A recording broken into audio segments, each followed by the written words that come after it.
आकाशवाणी भोपाल से प्रस्तुत हैं प्रादेशिक समाचार।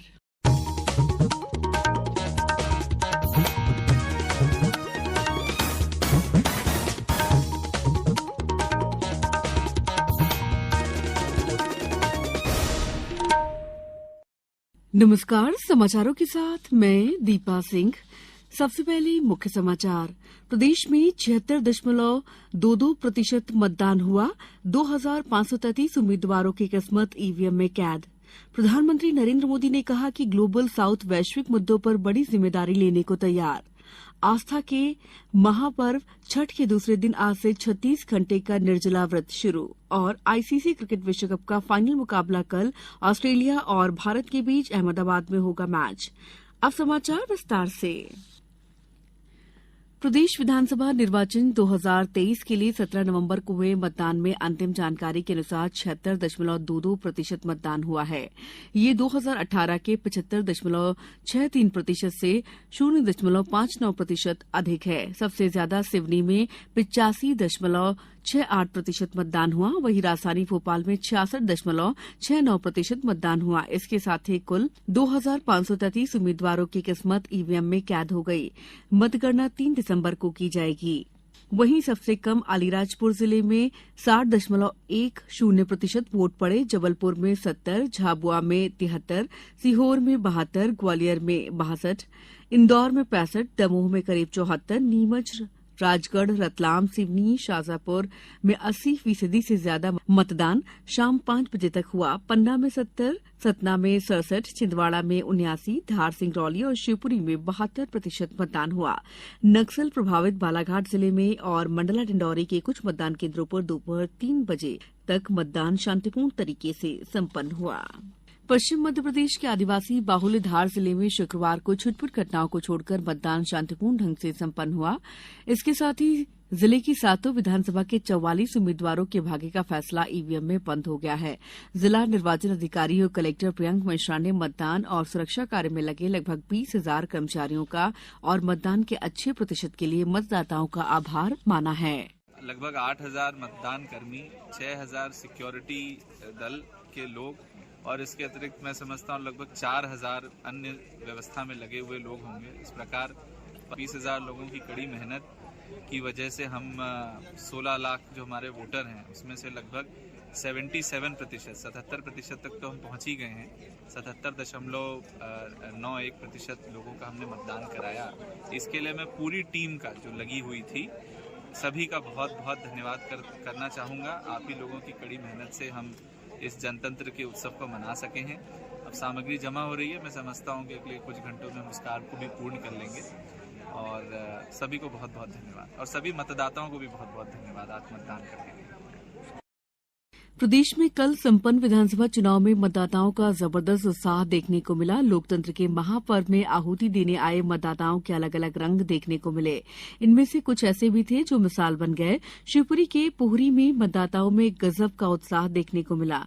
यहां 350 से ज्यादा मतदाता तैरकर सिंह नदी पार कर वोट देने पहुंचे। वहीं जबलपुर में 80 वर्षीय कल्पना पारेख नाम की बुजुर्ग ऑक्सीजन सपोर्ट पर वोट डालने पहुंची। आकाशवाणी से बातचीत में श्रीमती पारेख ने कहा कि उन्हें सांस लेने में परेशानी होती है और बिना ऑक्सीजन के नहीं रह सकती। इसलिए लोकतंत्र के लिए वोट की ऑक्सीजन जरूरी है, इसलिए वो वोट करने आई हैं। उधर बुरहानपुर के नेपानगर में एक दंपति अमेरिका से मतदान करने आया। कैलिफोर्निया में नौकरी करने वाले नेपानगर के अपेक्षित शाह और उनकी पत्नी अंशुल शाह के साथ मतदान करने पहुंचे।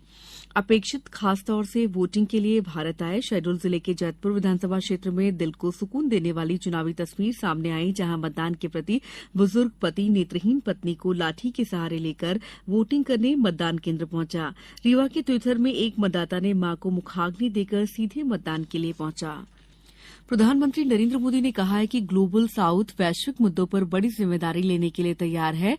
वॉयस ऑफ ग्लोबल साउथ शिखर सम्मेलन के समापन लीडर सत्र को संबोधित करते हुए श्री मोदी ने कहा कि ग्लोबल साउथ चाहता है कि ग्लोबल गवर्नेंस पर उनकी आवाज सुनी जाए।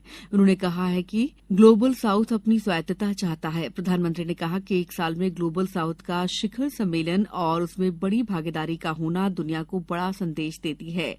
श्री मोदी ने कहा कि भारत को गर्व है कि G20 जैसे महत्वपूर्ण मंच के दौरान उसे वैश्विक दक्षिण की आवाज को एजेंडे में रखने का अवसर मिला।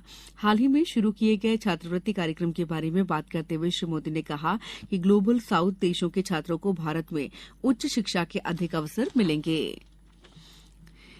देश में एक वर्ष में खाद्यान्न उत्पादन 4.7% बढ़ा है। भारतीय रिजर्व बैंक की सालाना रिपोर्ट के ताजा अंक में बताया गया है कि 2021-22 में 3,15,615 टन के मुकाबले 2022-23 में 3,30,534 टन पैदावार हुई। मध्य प्रदेश में सबसे ज्यादा 13.5% की बढ़ोतरी हुई। वहीं पंजाब में 6.6%, राजस्थान में 8.1% और महाराष्ट्र में 3.5% का इजाफा हुआ। हालांकि बिहार, गुजरात, हिमाचल, झारखंड में उत्पादन में कमी दर्ज की गई है। झारखंड में कमी सबसे ज्यादा 40% रही। समाचारों में वक्त है ब्रेक का। ये समाचार आप आकाशवाणी भोपाल से सुन रहे हैं। हमारे समाचारों को अब आप कभी भी और कहीं भी अपनी सुविधा के अनुसार सुन सकते हैं। ये समाचार बुलेटिन YouTube, ट्विटर और फेसबुक पर AIR न्यूज भोपाल पेज पर भी सुने जा सकते हैं।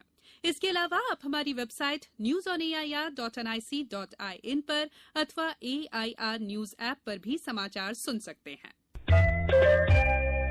ब्रेक के बाद समाचारों में आपका एक बार फिर स्वागत है। मुख्य निर्वाचन पदाधिकारी अनुपम राजन ने बताया है कि राज्य में आचार संहिता लगने के बाद से अब तक लगभग 340 करोड़ रुपए का सामान और नकदी जब्त की गई है। भोपाल में मीडिया को संबोधित करते हुए श्री राजन ने बताया कि कल रात 1,94,00,000 रुपए की सामग्री जब्त की गई है। इसमें 30 लाख नकद, 70 लाख की शराब और 93 लाख रुपए के उपहार शामिल हैं, जो मतदाताओं को बांटे जाने के लिए ले जाए जा रहे थे। उन्होंने बताया कि प्रदेश में विभिन्न चेक प्वाइंट्स पर अब तक 40 करोड़ नकद, 65 करोड़ की शराब, 92 करोड़ के आभूषण और 124 करोड़ के उपहार जब्त किए गए हैं।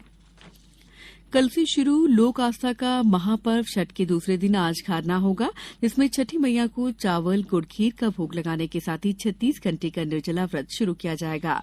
इस पर्व का समापन 20 नवंबर को होगा। 4 दिनों तक चलने वाले छठ पूजा के पहले दिन नहाय खाए, दूसरे दिन खरना, तीसरे दिन संध्या अर्घ और चौथे दिन उषा अर्घ देते हुए समापन होगा। छठ महापर्व सूर्य उपासना का सबसे बड़ा त्योहार होता है। इस पर्व में भगवान सूर्य के साथ ही छठी माई की पूजा उपासना विधि विधान के साथ की जाती है। ये सबसे कठिन व्रतों में से एक माना जाता है। इस पर्व में आस्था रखने वाले लोग साल भर इसका इंतजार करते हैं। धार्मिक मान्यता है कि छठ का व्रत संतान प्राप्ति की कामना, संतान की कुशलता, सुख समृद्धि और उसकी दीर्घायु के लिए किया जाता है। प्रदेश में भी ये पर्व विभिन्न जिलों में पारंपरिक हर्षोल्लास के साथ मनाया जा रहा है। आईसीसी क्रिकेट विश्व कप का फाइनल मुकाबला भारत और ऑस्ट्रेलिया के बीच होगा।